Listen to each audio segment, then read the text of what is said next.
Hey guys, T-Bull here. Today I got another look at the Molotov for you, the Tier 5 Russian premium cruiser. Kuznetsov on the screen here. I'm noticing on that legendary perk I got the extra consumable. For this ship, I wouldn't necessarily recommend that. So if you're speccing out a build just for this ship, you'd want to go for that reload boost in that one. I mean, get an extra plane, you're not going to really need that because the planes last so long in cruisers. Extra hydro might be helpful from time to time, but that's primarily set up for my higher tier Russian cruisers. Again, we have the AP pen boost on this. That's how I'd recommend setting this one up. As we'll see in this game, AP is extremely effective on the ship, as are the HE shells. We'll get some HE shells shot in this match. Here we are on estuary, domination mode, eastern spawn, and we'll take it from here. A couple people were asking me yesterday, what's the durability on the ship? I think the first game I put up, I don't know if I got shot. I just think we slaughtered the enemy team so quick that they didn't have time to shoot back at me. Not very durable. I think we'd take some shots in this game so you'll be able to see it, but you can angle decently against, cruisers you can angle very well against. Battleships, depending on what caliber gun they have shooting at you, you'll take various amounts of damage getting shot. But if you get shot in the side, you can get blasted very quickly. I had a game on Shards where I was kind of stuck in one of the cap positions. Absolutely got shredded by a Belfast and a Nagato that kind of teamed up on me. I wasn't able to disengage. Took me out of the game in the first minute or two. So, this is not a ship that you want to be trading salvos with battleships necessarily. But as we'll see when we get into fighting battleships later in the game, it's not bad at kiting away and kind of dominating the play by that sort of method. So, I'd say it's a very effective ship against all classes.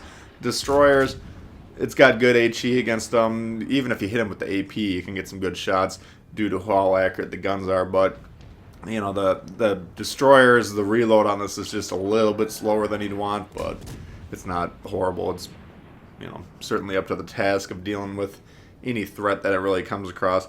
So, the moral of the story is if you aren't interested in getting the ship, but you see it out there, kill it or it will kill you in short order. It's just not it's one of those ships that should be on your must-kill list.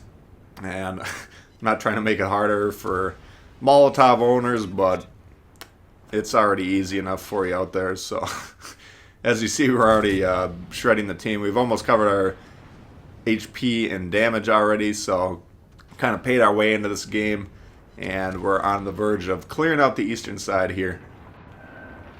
Here we got a Carl. Looks like he's turning away just as we shoot there, so that one will probably miss. Carl's, well, no, he's dead. He's a Tier 3 and a Tier 5 game. If you're going to play a division, I'll say this every time we see him on the video, divisions should all be the same tier. You're putting your own team at a major disadvantage. You're likely to get taken out of the game very quickly unless you play pretty passively. It's just, that's one of the advantages that Legends has over the PC version, is that the matchmaking is very tight. It's +1, -1. But if you're going around that just because you're stubbornly playing a different tier than the rest of your division mates, then you're putting your own team at a disadvantage. Now we've cleared off what normally happens, and we'll see this, is people clear their side, then they push into their base. We're clearing our side, then we're defending our base. And so the blue guys are obviously going to have no problem capping that eastern cap. Then they're going to sail into the north cap, not really do anything. They might get some shots here and there from those of us that are actually playing against the enemy team, spotting ships. That's fine if they do, but generally, you're not doing much, because what they're going to do is clear out our western flank and then cap our base, and then you just go around in a counterclockwise circle in this instance. It's not very productive. And if you want to get damage, you want to get XP, you want to get credits, you want to have fun, go to where the enemy is. And how do you do that? You have to look on the map. You see that little square in the top left corner there? I know most of my viewers know what the map is, but I also know for a fact that most players that play Legends have no idea that there is a mini-map. So if you notice that square and you don't know what it is, that's the mini-map. Look on it, see where the red team is. The red team's the opponents. Go to where they're going. Sorry for the snark this morning, but it's just, it's blatantly obvious if you die and then you watch your team, what they're doing. Most of them don't pay attention to what's going on whatsoever. They zero in on one target in front of them, they stay zoomed in, and they don't do anything very effective throughout the rest of the game. But it's kind of nice for me, because now we have the opportunity to do perform a hard carry. Now we're getting into some battleships. Well-angled Queen Elizabeth. You can see we got the HE loaded in that instance. We also have a smoke sitting there that we can stay behind, at least temporarily. And, you know, we're getting some decent damage there. The fire starting chance is actually better than this on the Budione. So, I don't know. I wouldn't recommend playing this ship as like a HE spamming type of ship as you would for a fair amount of the Russian cruiser line. You know, we've demonstrated repeatedly and will continue to do so the power of these AP shells on the ship. But the HE is nothing to sneeze at either. It's not like you're ineffective if you're forced to use it. I'm kind of hoping that this Budione is going to get aggressive and push around this island, that we can blast them in the broadside. So I do have the AP loaded as well. We are spotted, but you can see we're not pushing into the battleships. We're sailing away from them, and that's removing the advantage that the battleship has in a battleship versus cruiser battle. Cruisers, usually newer players, their tendency is to push forward to the battleships. What you're doing in that situation is you're making the battleships more accurate. They get more accurate the closer you are to them, and their guns are much more powerful than yours. People think they're going to get in there and torp. That'll work once out of every 10 tries.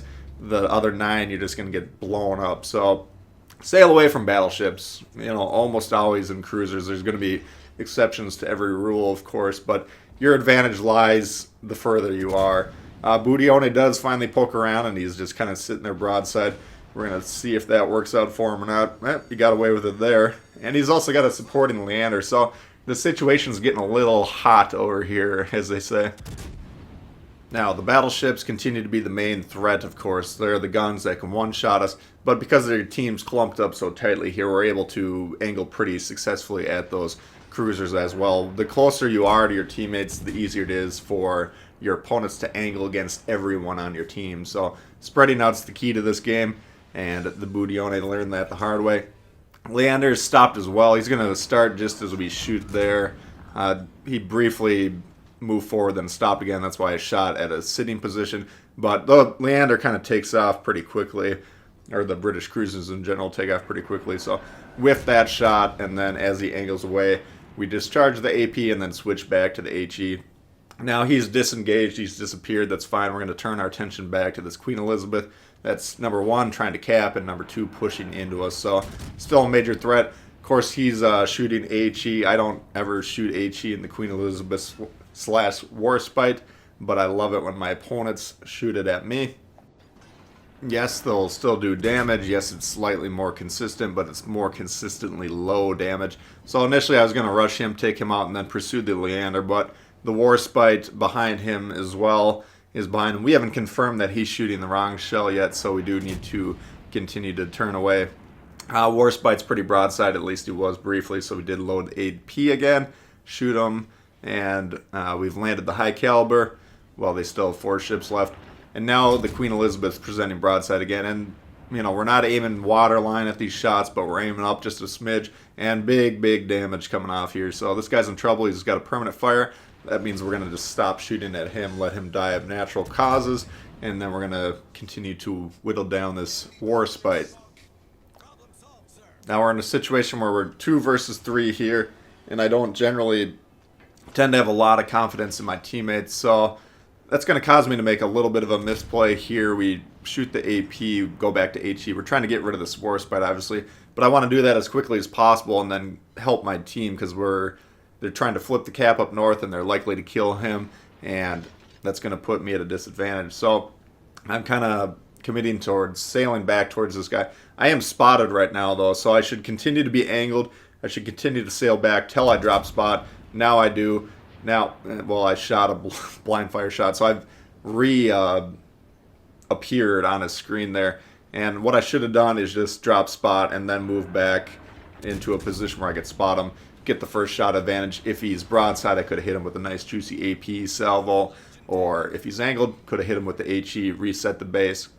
You know, it wasn't there wasn't a need to rush as much as I was there. So that potentially could have cost us the game there. But luckily we do end up getting away with that. You got to use your spotting advantage or your concealment advantage against these the battleships, particularly the Warspite in this instance. That's just one of your advantages that you have. You got to use your advantages in this game. This game's all about understanding what your advantage is in your class, in your given ship, and then you actually employing those advantages and then using them in your favor. So I just wanted to point that out there. Warspite, we continue to reset. We got a lot of resets in this game. We're up to 114k damage now. This game ends up being about 4.5 times our ship's HP and damage, which is an extremely high output and damage. So that's, properly classified as a carry. There we go, broadside again, but I don't know, frankly, why I did that, looking back at this. But we got away with it there just because he was going down. So, like yesterday's Molotov video, we're in a situation now where we've done a huge amount of damage, killed a lot of ships. We're in position to get the Kraken. I'm still you always got to be under the assumption that they're going to kill your teammates, unless you're playing in a division with someone that you can count on.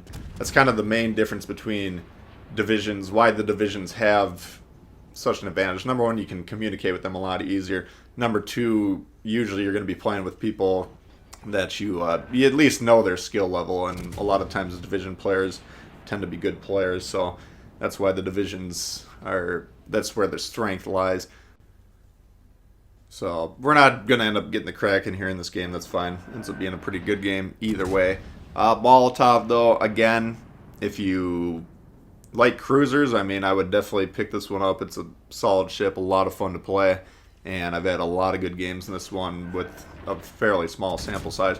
If you're not inclined to buy it, go ahead and kill it on sight, because if you leave it alive, it's going to cause major problems for you. So that's another look at the Molotov for you guys. Hope you did enjoy it. If you did, please hit the thumbs up. If you're new to the channel, consider subscribing. There's always more World of Warships coming all the time. Questions, comments, leave them below. I'd love to hear from you guys. And we'll see y'all later. All right, peace.